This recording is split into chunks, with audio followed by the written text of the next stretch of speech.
Hello, James. Welcome. Thanks for joining me. Hello. Thanks. Good to see you, Rich. Now, I've given a little bit of thought to our conversation because I read through your website and really appreciated, uh, the context and how coherent and straightforward it seemed to me, at least. Oh, But good. but for people who don't know anything about intentional society, it would be useful, I think, to at least start with just give us a bit of a download of the context. Like, who are you? What are you doing? And then I've got some things that I'd like to talk about, but we can kind of go wherever. I'm interested in any part of what's happening in the community, what you're struggling with, what you've learned, all those sorts of things. hmm Yeah, it's certainly been quite an adventure. Hmm. So let's see. Yeah, hello. I'm James, and I retired from a software career last year. I think it was about a year and a half ago that we did the Microsolidarity course together, and that was kind of right around, or I was ending that career and heading out into the unknown. And some months later, I started a community called Intentional Society, which is a community for people who want to grow. That's the simplest way to describe it around personal growth and self-development. It is a virtual or online, remote, distributed community. So effectively, that means we get together on Zoom calls and we talk with each other. And that's the core activity of how and what we're doing. But we get together and we try to um, grow ourselves. We want to be our biggest and best selves in and of ourselves. We want to grow in our relationships and in the way that we relate to other folks. And we hope that that radiates out also to the communities and the systems that we're all a part of, various intersecting larger scale systems. So, yeah. Nice. And is there a particular orienting, like philosophy or a particular framework or one source of wisdom that you draw heavily from? Hmm. The core concepts, and there's two of them that maybe make up the like why start a new thing, why do something different rather than joining an existing is a combination of adult development theory, kind of the psychological academic side of how do we grow and expand our perspective over our lifetime, and relational practices on the practical side and things that have become more popular, I think, lately, like authentic relating, circling, collective presencing.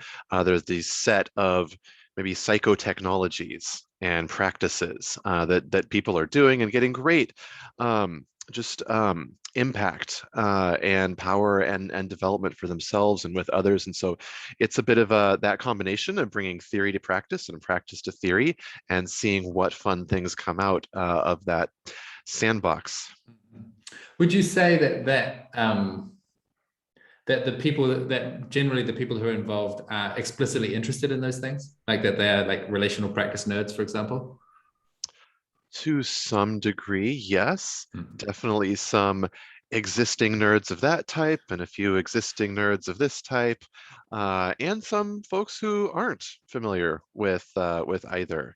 Hmm. But definitely the number one trait is just that people are seeking and hungry and trying to find meaning and craft meaning in their lives and are looking to find the others who are similarly oriented.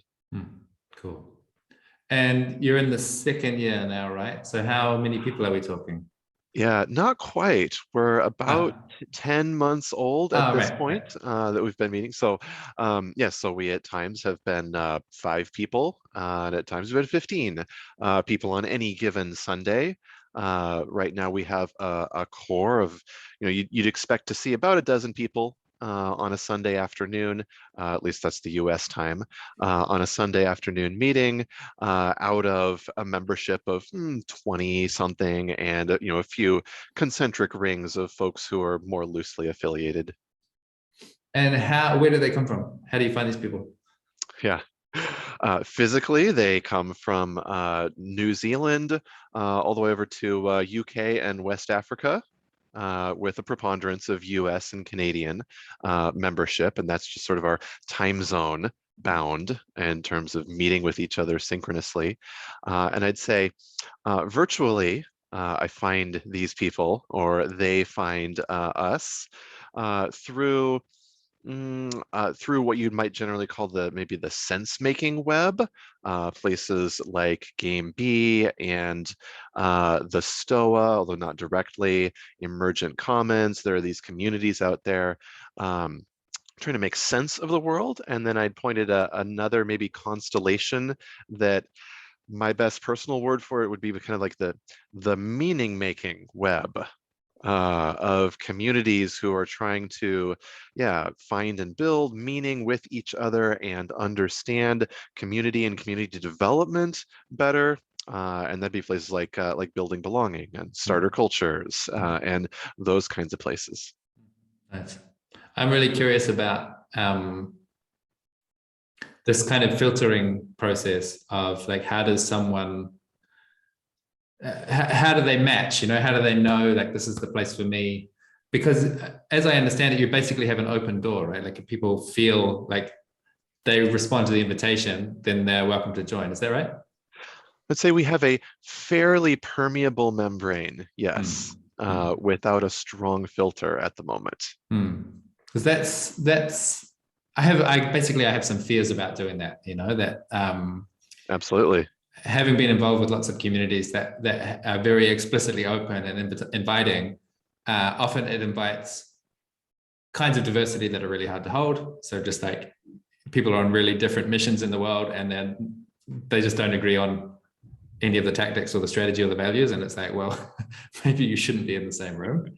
But that I'm kind of comfortable with, because it's fun to practice, being with that kind of difference. But there's another one which is more about like people with really intense psychological issues or emotional needs, and coming with this like massive heavy load that I'm like, we don't actually have capacity to hold. Like you obviously need a great deal of compassion and support to work through whatever you're going through in your life.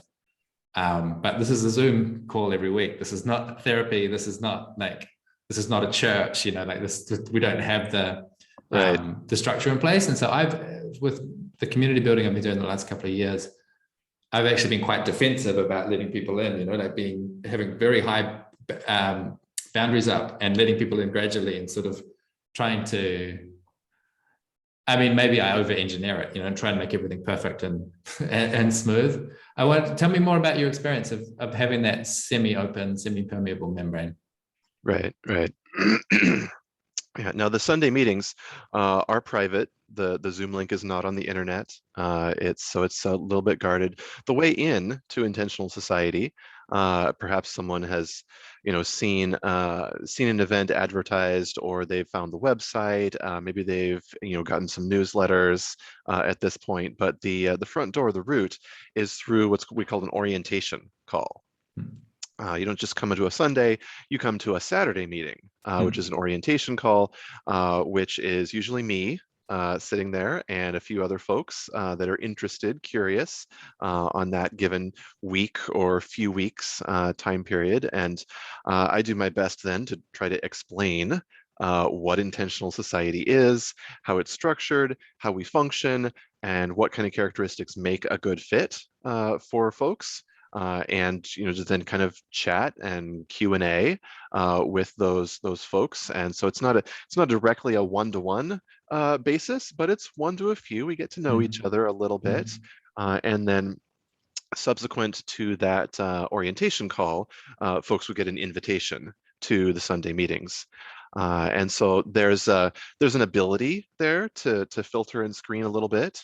Honestly, I've used it much less than you might expect.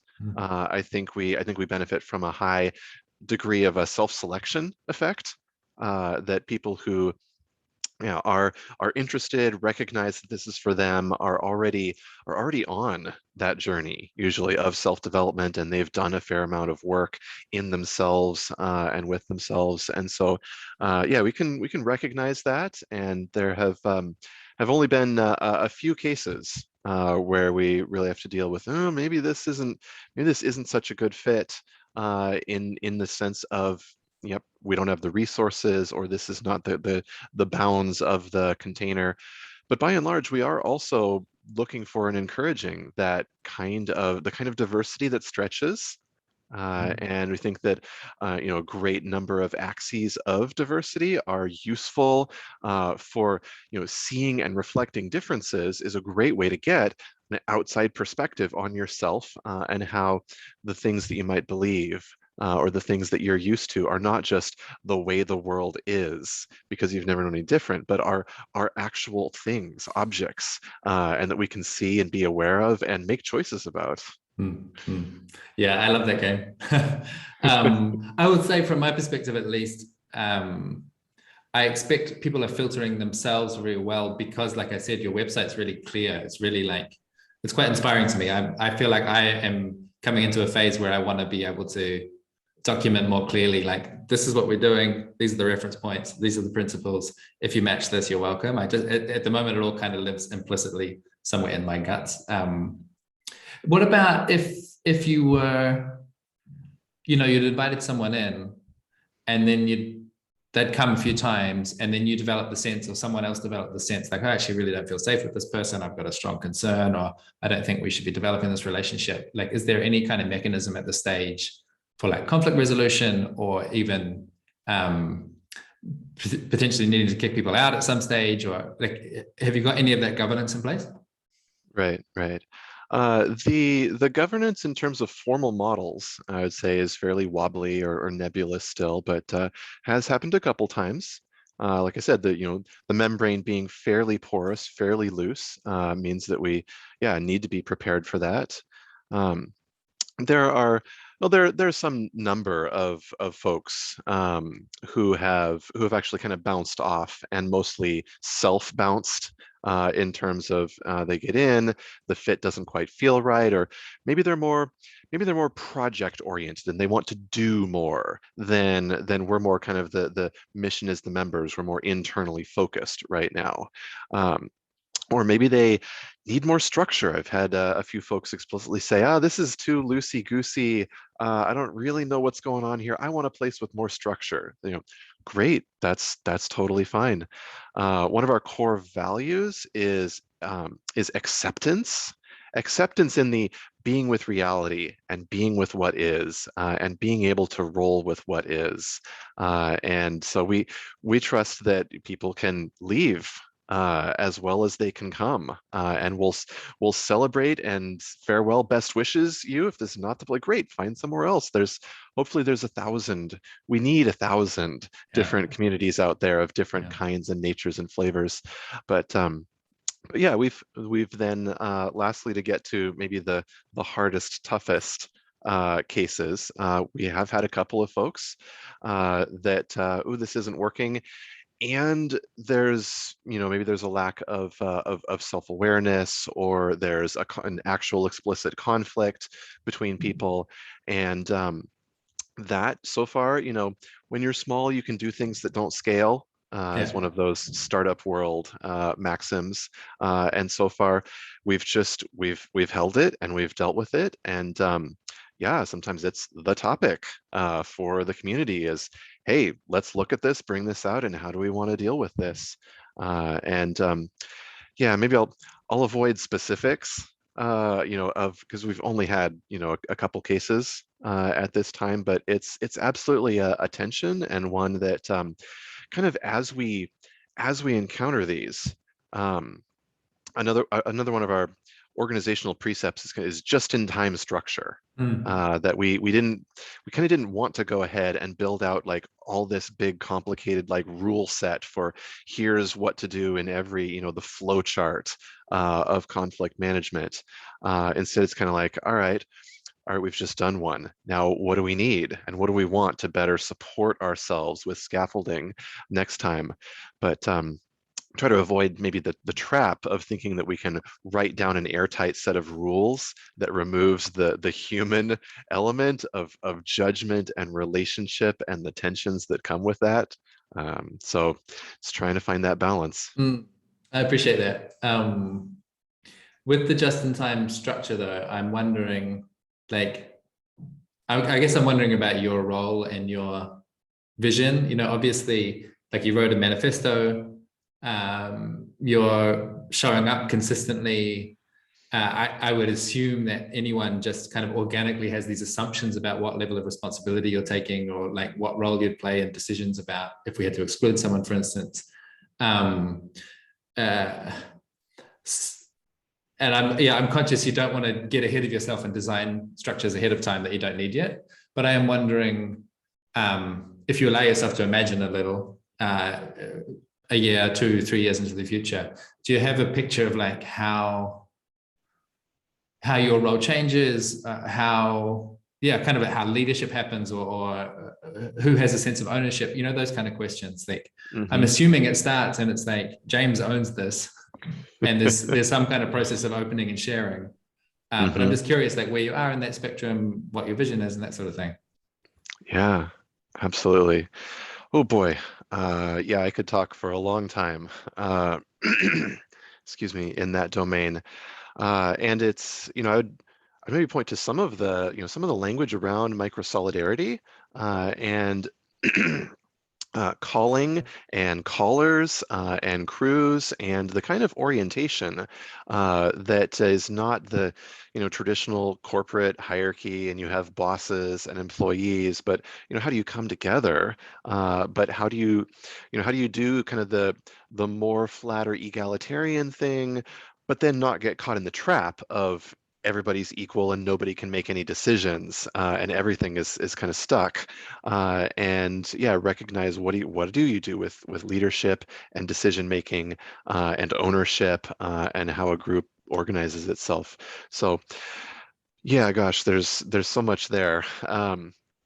Obviously, as you said, at the start, like, I'm just this one person. I wrote this manifesto. I'm calling people, but yeah, I've been trying to hold myself as, okay, I'm a caller of this, and there's a particular vision, but I'm also inviting people in to co-create this vision explicitly, and I want to mix and swirl around, and gradually over time, turn this into absolutely community-owned, community organized, very distributed, self-organizing system, on the whole. And so yeah, that's I suppose that's in general kind of a long process, and a long organic evolution, of how that can develop. But yeah, we want to be aware of the things even that we're leaving nebulous and holding loosely. To go back to conflict resolution as an example, I have the meta of IS, and how we change the way that we do stuff, the double meta layer. And there's a slide in there right now that says conflict resolution undefined, undefined explicitly, so the implicit object recognition is the buck stops with James. Like, we've got to recognize there's nothing there. There's no, you can't do the tyranny of structurelessness. We might both be familiar with that phrase. So you want to avoid that tyranny of the implicit unconscious ruling what you're doing.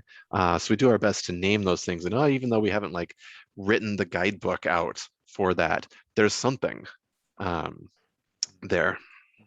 In my experience of starting a co-op, conflict resolution was the last thing to be decentralized. Because it's like, when things are going well, sure, I can decentralize, like, oh, you can host that, you can lead there, I'll lead here. But when there's this real difficult tension, all eyes turn to who's the most trusted person in the room. Right. That makes sense. And that just takes time. It takes time. It takes not just time, but also a kind of mindset, a kind of orientation towards distributing leadership, which I don't know if we can kind of put it into process, or put it into structure, or document it into these lovely PDFs. Like, this is how you decentralize leadership. I get the sense that I feel like I learned a lot of it from witnessing other people doing it. And if you interviewed them and asked them how they're doing it, they wouldn't know. It's this like very tacit knowledge. And so it's like been communicated to me in a subconscious way, and now I picked up some of it. There's also other parts that are unconscious and I don't know, but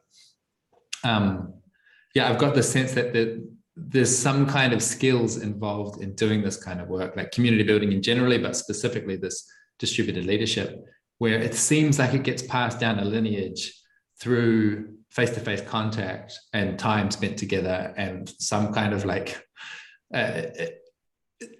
it feels like there's almost something magical or mystical going on there. It's like not quite, but it's very hard to put your finger on, like, how is this transmission happening? It seems to be very subtle.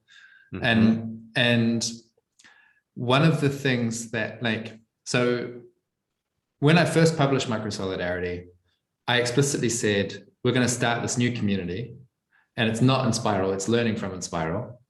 And then in the way it actually played it out was we actually did stick with Inspiral, and we've been cultivating Inspiral Europe. So we've defined, here's a regional boundary, a subset of the global.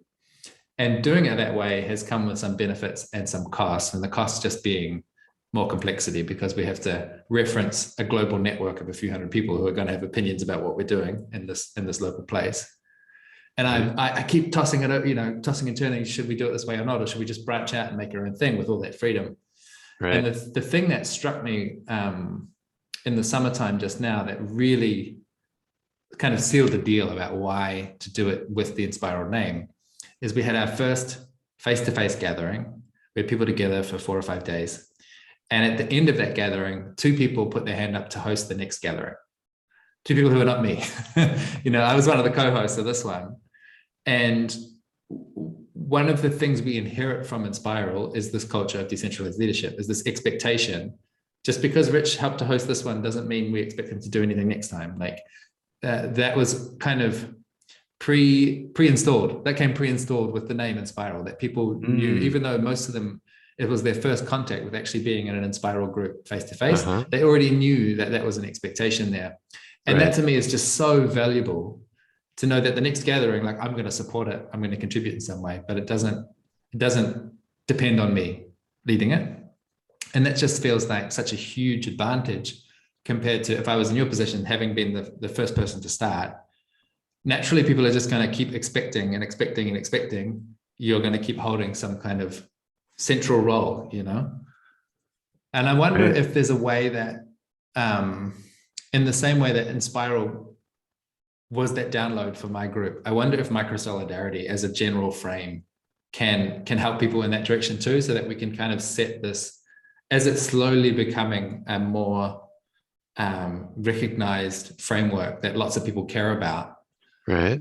If we can bake in some assumptions and expectations about leadership that people can really they can grapple with, then my hope, my aspiration is that someone can say, hey, I'm doing something inspired by Microsolidarity. And then people know, like, oh, okay, that means I'm going to have to lead some of the time.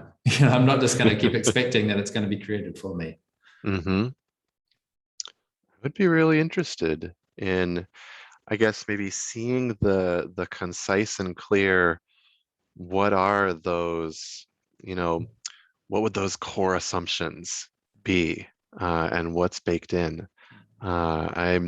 I do, some folks come into intentional society from various places with awareness of Microsolidarity, and I smile with that.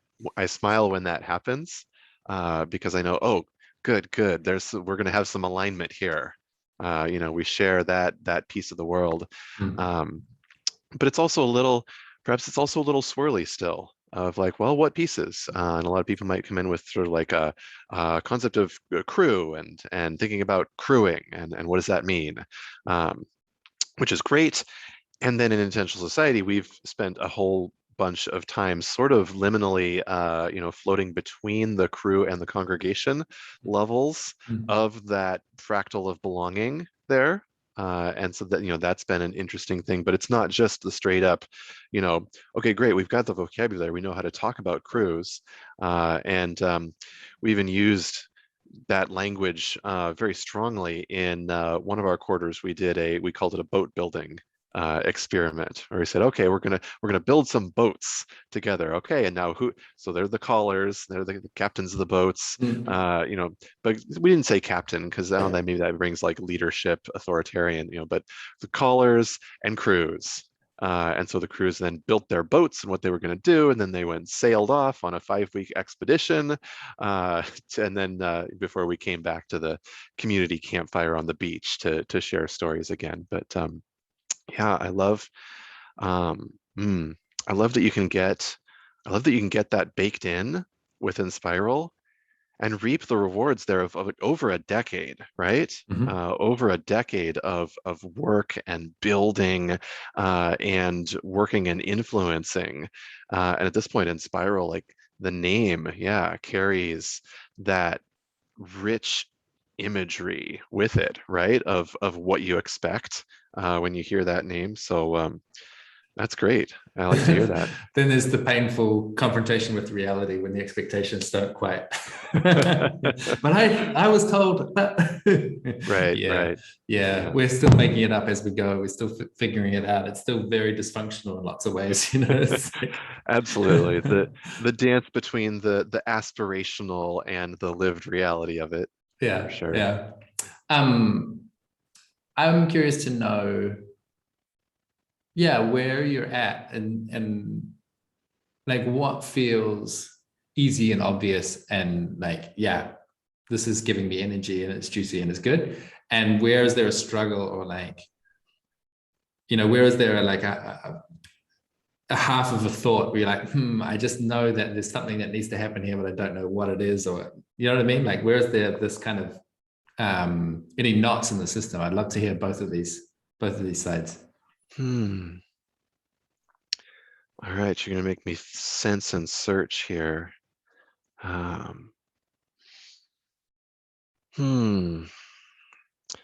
energy that we're following week to week, our path of, I'm gonna say, steering versus planning has felt really good. And at least to me, of course, I'm very involved in this to the max degree there, and but to others in feedback as well, it's we're kind of doing this community sensing and steering of what's next, what's alive. We're always kind of exploring. We're focusing at the same time on connecting and building connections and relationships, and exploring and learning and developing explicitly as well. So we kind of tend to go on mainly a week-to-week basis, and we have a meta meeting that's separate from the Sunday do the thing meeting, and we also have, though, meta time in the Sunday meetings.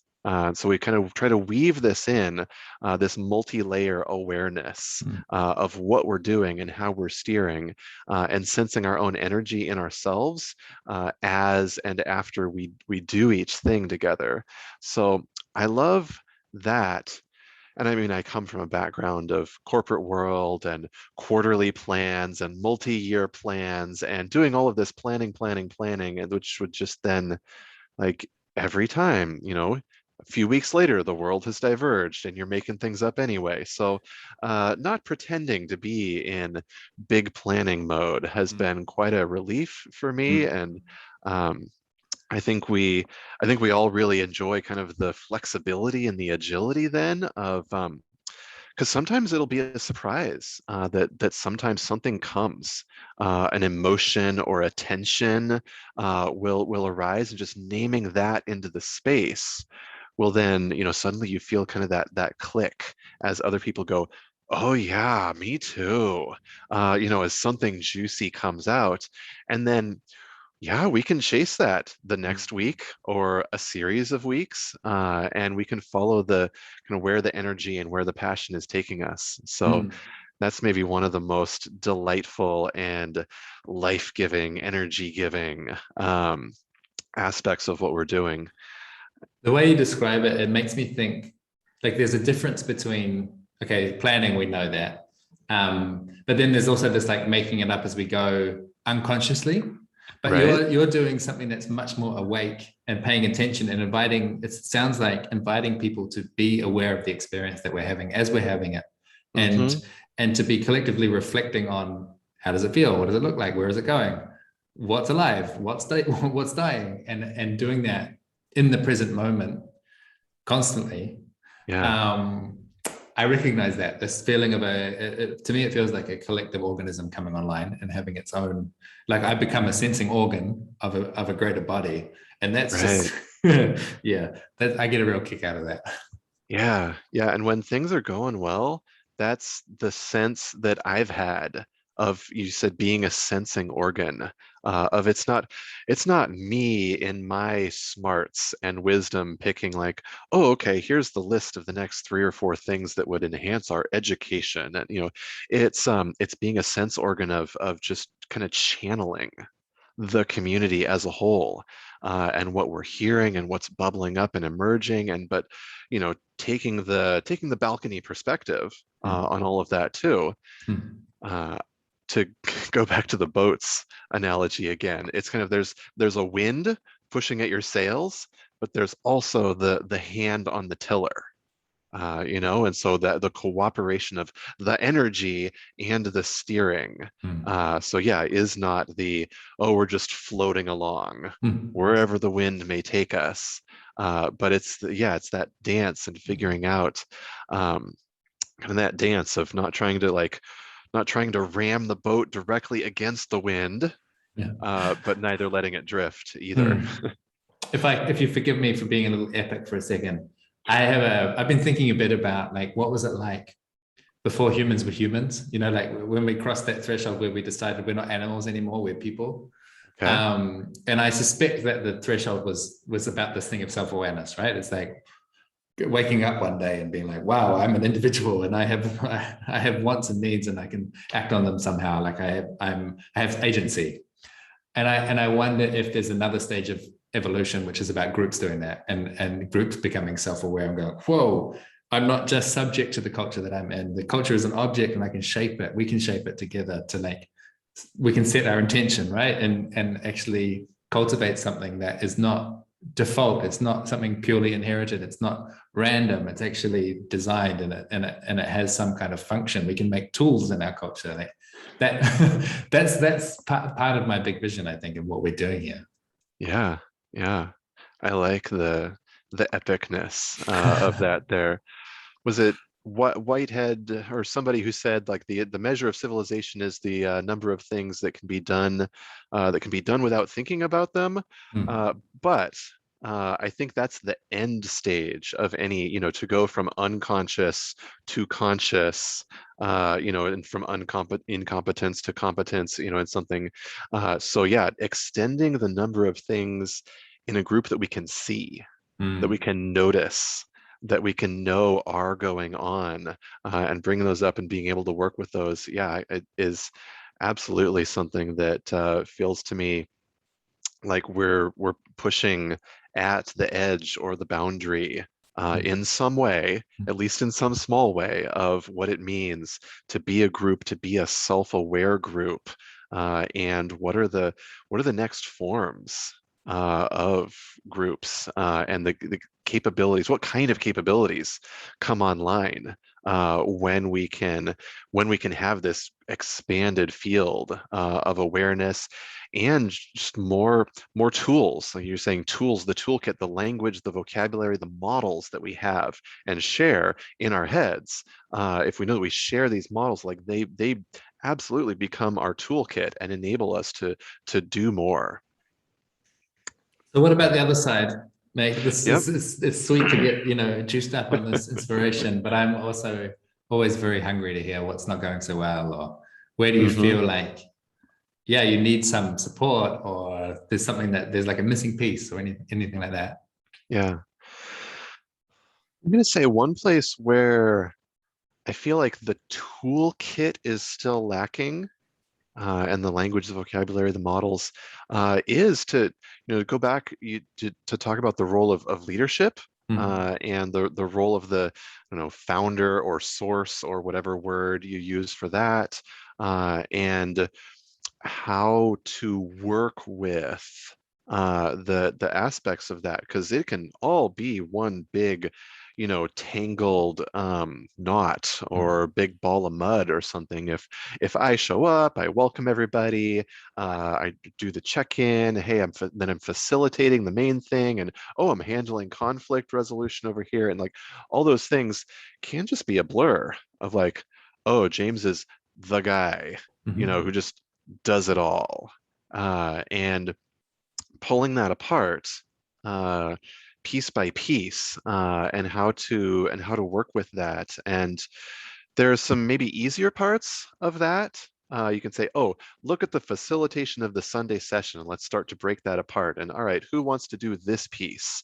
And all right, hey, do you want to do this segment over here? Share about this thing and lead it. You can start to break that apart. But the squishier parts of the when you said like all heads turn towards Yeah. you and look at you because of the implicit like social, like there's in the back of our heads there's this social influence ranking or hierarchy unconsciously that like, oh, okay, well, there's a fight or a conflict, all right, who do we look to, that kind of thing.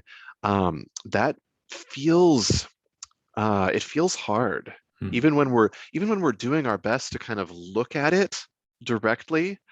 It feels kind of muddled. That sort of your tongue is heavy or floppy, kind of sense of like, ugh, the words, ugh, just don't want to come Mm.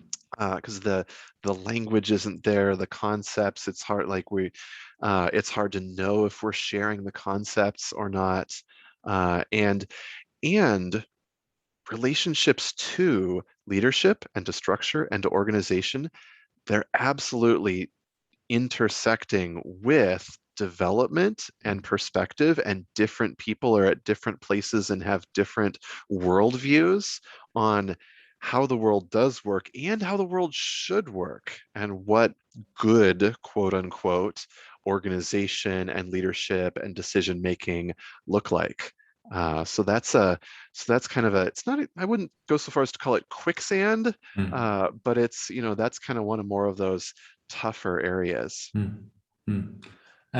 I'm wondering if how much of this is like a private struggle for you, and how much of this is you've shared in the group. And Yeah, yeah. Good question. Because of course the answer is yes, and not 100%, but definitely not 0% either. mm. Mm. It's something I spent about 5, 6 months before the actually putting out the call of intentional society, just kind of trying to look at those things Mm. within myself and deconstruct and detach and uh, relax and expand out, after being in kind of the corporate world and the conventional constraints that come with that world and that worldview there, of just trying to like you might even say like decolonize, Mm. my own brain, Mm. or de-authoritarian, my own brain, and sort of check my own balance of like, okay, do I have authoritarian pieces still lingering in me? Do I have anti-authoritarian pieces lingering in me that go too strongly towards egalitarianism because of my bad experiences Mm. with misused authority? Mm. And because it can go both directions. So yeah, it's been yeah, as you can probably tell, like quite a lively area for me personally, internally, and trying to check myself and get greater awareness of myself. It's something that I really value being able to talk about Mm. in the community, and being able to have other people give their honest feedback of what they see me doing, Mm. and what effects they see on the group with that. So yeah, it's a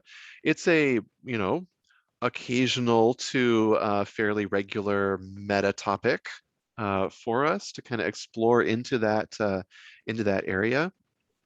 And it's only compounded by the inequality of time and energy. And I talk about, I'm putting a lot of catalyzing energy into the group. And so I'm doing a lot right now that I wouldn't see myself doing all those things in 5 years or even 2 years, down the future road of intentional society. But it's kind of at this point, the reality of like, yeah, I'm like the full-time employee, not even full-time even, but like I'm the one employee, who has the time and the bandwidth and the, invest ability to do all that a lot of other people don't. And so that's a kind of, inequality there that also has to be worked with in that space. Yeah. I'm really glad you're sharing this, and I can feel that it's yeah, like you said, it's lively. there's a lot of thoughts and feelings tied up in it. I guess I asked because I'm sensing into my own leadership role here, right? Like, I'm currently a bottleneck or an octopus in the middle of 25 different communities that are very similar to yours, and trying to play some kind of useful traffic control or make introductions or notice, oh, these are common struggles that people are having, and can I produce some, useful resources, language, practices that help with it. So not just within your latest community, but the meta network across communities there. Yeah. Okay. And it's very gratifying to do that. It's exciting to feel connected to a bigger thing than I could ever get my hands around. It's very gratifying, but it feels like this isn't a one-person job. It feels a bit kind of a mismatch somehow between the values and the practice if it's just me. And so I'm thinking about how to take it to the next stage where it's more of there's like a meta crew that's holding this thing, that's kind of setting boundaries and defining principles and so on. And so it's useful to hear from you. I'm thinking, like, if you were in a network of peers who are doing a very similar role to you, where would you really want to get support? And this leadership question being one of them. I feel like I've got some headway on that, but not much. It's like, in 10 years of working with Inspiral, we've wrestled with these questions a lot. So I feel like I've made some headway, but there's so much more to learn. And the only way for me to learn is with other people with related experience. One piece that came to me as you were talking is, you said like having a floppy tongue. It to me is like not having really precise language. Not quite knowing what the words are, or missing a frame, knowing that there should be a framework, but not knowing what it is. One that's helped me, which also doesn't feel sufficient, but has been helpful, is distinguishing power from within, power over, and power with. And they're kind of like drawing from different sources, but power from within being kind of like confidence, agency, like the creative spirit that I feel when I'm fully activated, and it's got nothing to do with anyone else. It's something that's activated in me. And then the power over being, in my case, it's like the polarization between my authoritarian and my anti-authoritarian tendencies that wind up being like a control freak. That's me exerting my power over others, right? And collapsing their agency and extending my subjectivity as if it were objectivity, that dimension. And then power with, is named by Mary Parker Follett, who's just like amazing organizational theorist from hundreds of years ago, being like reputation and influence and that social, the power that you have with other people, that connectedness that you have with other people, and your role in a system where the group can empower you and say, we know and trust you on these particular topics, and therefore you're powerful on this issue, and we can remove that instantaneously the second you lose our trust. And just knowing that there's these three different kinds and many other kinds as well. You can go into the conversation about privilege and identity and that sort of thing as well, like many, many different dimensions, just starting to unpack in greater detail what are some of the concepts that we're talking about here, because they tend to be all stacked on top of each other. And it's like, oh, this person has a lot of power with, they're hugely respected There might be an elder, some kind of respected figure in our group, and therefore they have a huge amount of influence on certain topics. And that reminds me a lot of the domination power, the authoritarian power over, but those things are different. They've got really different, crucially different qualities and attributes. And we've got to be careful that one doesn't slip into the other, you know, that it doesn't, that we don't relax and go like, oh yes, I'm this wise elder and therefore things should go my way. You know, so that kind of sliding. But by the same token, if you have people in the room that are super sensitive to any expression of authority, that they won't let you lead on the thing that everyone trusts you to lead on, that's also a problem, right? So there's a great degree of sensitivity required, which to me needs language and models.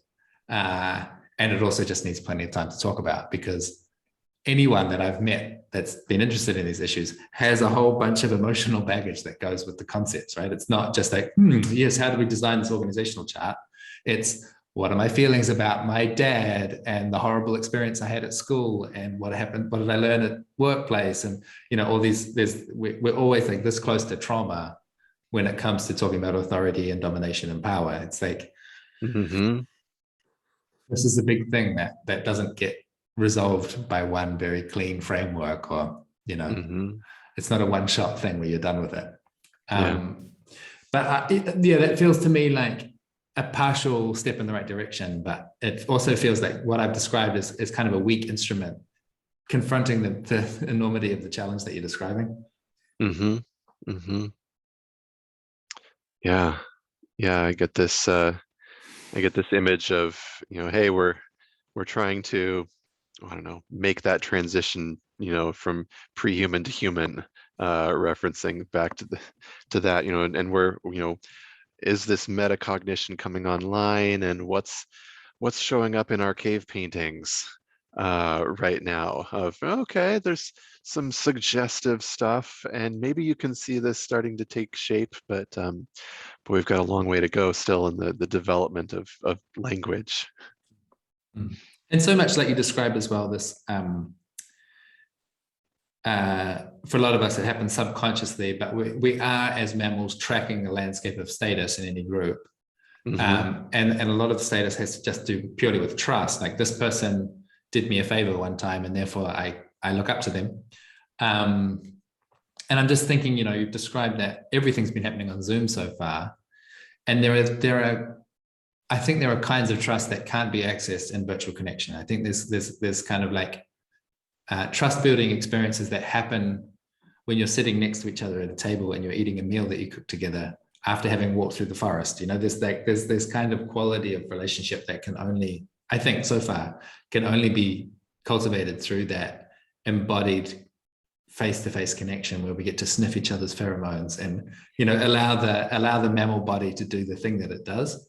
So it makes me wonder if the virtualness presents a fundamental obstacle to that, or if it's just another ingredient to work around like all the other ingredients, like our, you know, cultural inheritance and whatever's going on in the politics around us and everything else create obstacles, and we just have to be creative and kind of work and flow through that. Yeah, I wonder.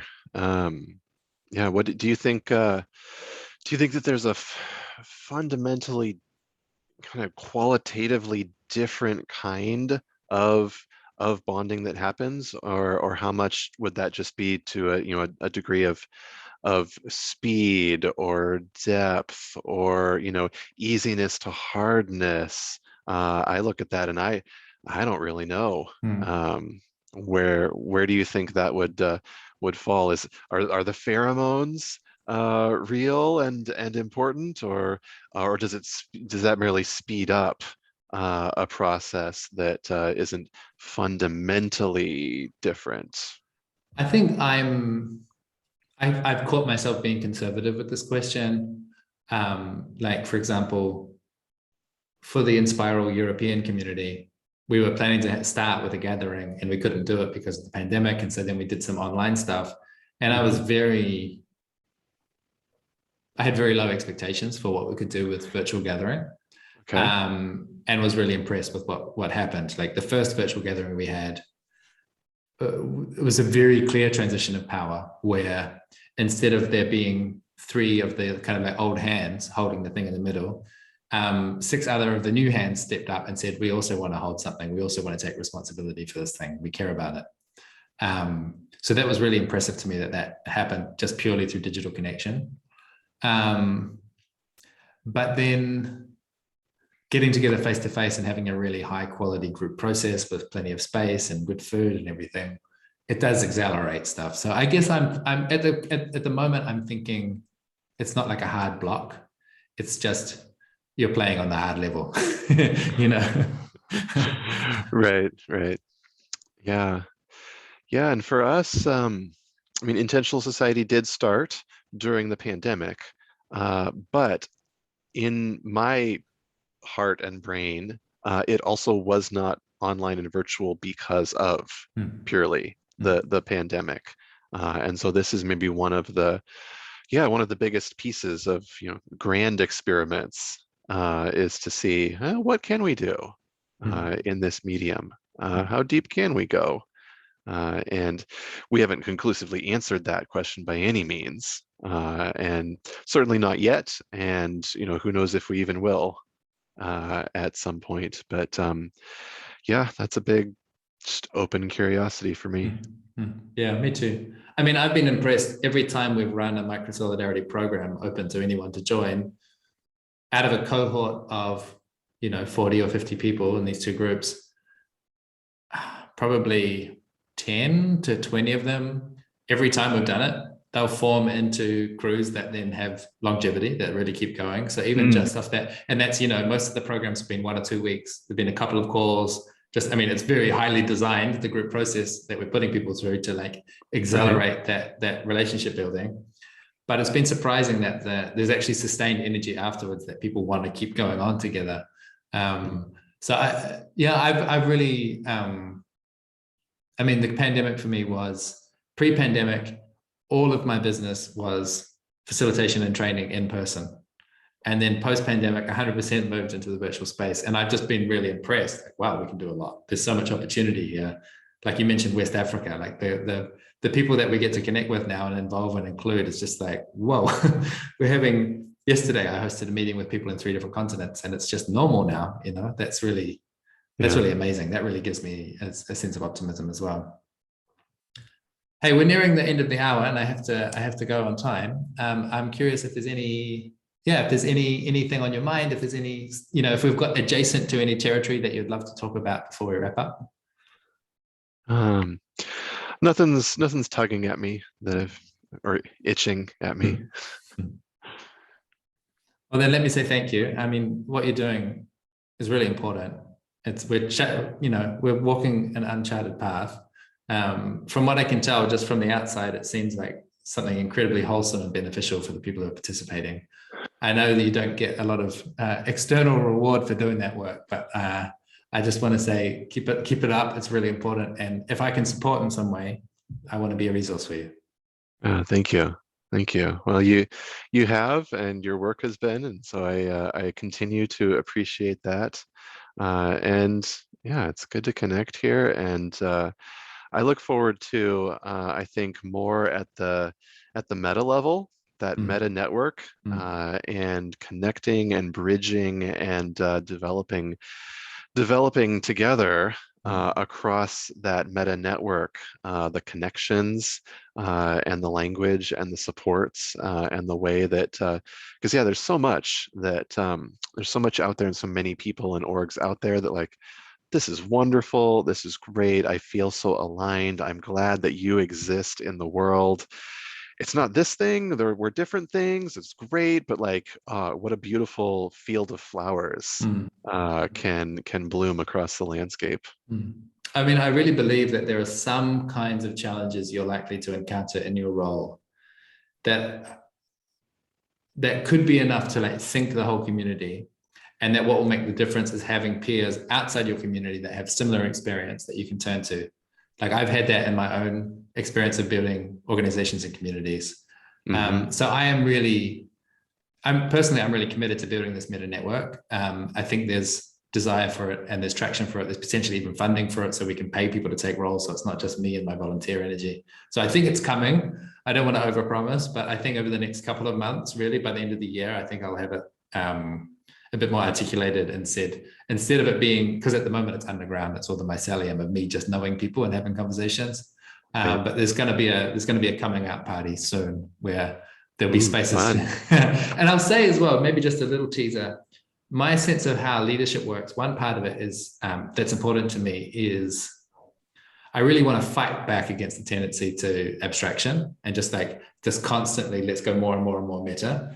And so the price of entry is like, if you want to join a crew or host a crew, you have to be doing some kind of interior work. You have to be curious about the relationships inside of yourself. That's the price of entry. You have to be willing to do that. That seems to be, for me, a non-negotiable.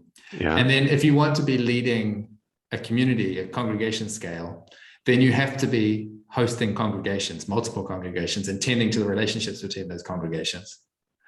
And then if you want to be operating at the meta congregation scale, at the meta network, you have to be relating between multiple congregations and actively connected and plugged in at each of those levels and helping to mediate between them. And there could be continuous meta. We could keep going up and up this kind of fractal. But as far as I can tell so far, where my gut says is if you want to be at that very high level, you have to be at all of the other levels as well. You have to maintain that chain of integrity. Right. Because there's so many people, especially you named Game B, places like that where people are excited to describe a view of how society could be done differently. Yeah. And they're not even organizing at the scale of 10 people yet. And right. I'm like, if you haven't organized 10 people, how do you know anything about the real challenges of coordination? Like, it's really difficult. That's the reason things suck, is because the problems are actually hard. So I'm sort of developing, I guess, in my brain, a kind of credentialing system. Like, you're welcome to help design this meta network if you're participating at the previous levels and you're competent at those levels and people trust you at those levels. And then we might be able to just keep going up and up and up in scale, but only as we've actually built the competence at each of the preceding scales. Right. Yeah. Which, may in one way look a lot harder. Definitely the hard mode versus just describe the picture of what society should look like. But I absolutely agree that seeing that fractal and working with that fractal of all the different layers is a key. I don't know, is almost one of those key requirements. Like, you're not going to get it right otherwise, if you can't see the fractal and work in and with that fractal, because otherwise you're just your map's too simple, and you're working with a false. It's going to bite you. That reality is hecka complex. And imagine how amazing it would be to be in a crew of people who are all experienced with meta networks, that are all sitting on top of the stack of expertise and experience. Man, I could die happy. Yeah, I think that's what's coming soon. And let's wrap it up here. Thank you so much, James. It's really valuable for you to share your experience with others. Thanks for coming along, and let's have another conversation in some number of months and we can see how things have progressed. That'd be great. I will look forward to that. Thanks. Nice. Yeah.